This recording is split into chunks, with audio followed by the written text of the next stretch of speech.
na. Siyempre, luto na rin.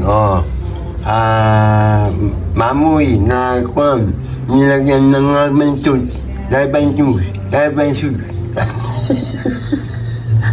Hintayin ko na lang yung anak ko, okay? Ayan, kakain kami. Video na lang, okay? Salamat po sa lahat, ha? Pa-support po kami all the way sa ano, yan. Salamat. Mamaya, may dugtong pa ito.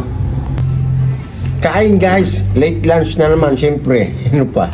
Okay lang yan. At least, walang makakakain naman, di ba? Ayan, ano ulam niyo dyan? Ano pa tayo dito pa? Ha? Ginisa? Kailangan natin din ako ng ganito. Nagulong tayo na style kwan? Style ginisa.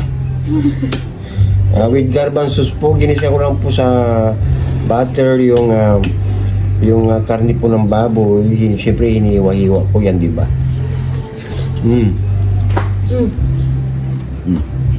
Ay, baka matapon. Yan.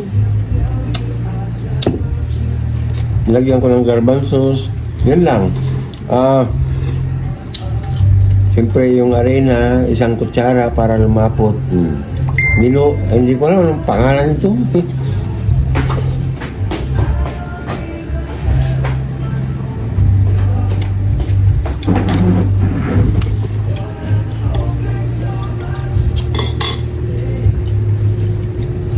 Kayo po, ano ulam niyo dyan?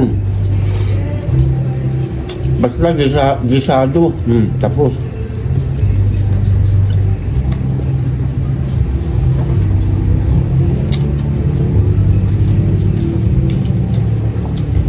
Ano lang ito eh? Ano ba ito? Beans?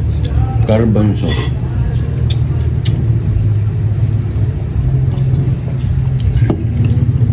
Pagkain po, ano pong ulam niyo dyan? I-comment nyo naman para po may makuhanan ako ng kwan. Idea. Pa-support po kami. Ito na lang po gawin namin ng video, ano? Pa-support po kami, ha? Ito talagang 3 minutes lang naman po ito, ha? Maraming salamat po sa inyong lahat na patuloy na sumusuporta po sa amin. Sa lahat po ng gustong mag-avail po ng aming subscription, ayan, 55 pesos po para po sa isang buwan. Okay? Ayan, magandang buhay po sa inyong lahat. Salamat po. Gutom na gutom yung aking anak ko. Bye-bye everyone. Thank you. We love you all. Thank you, thank you, thank you.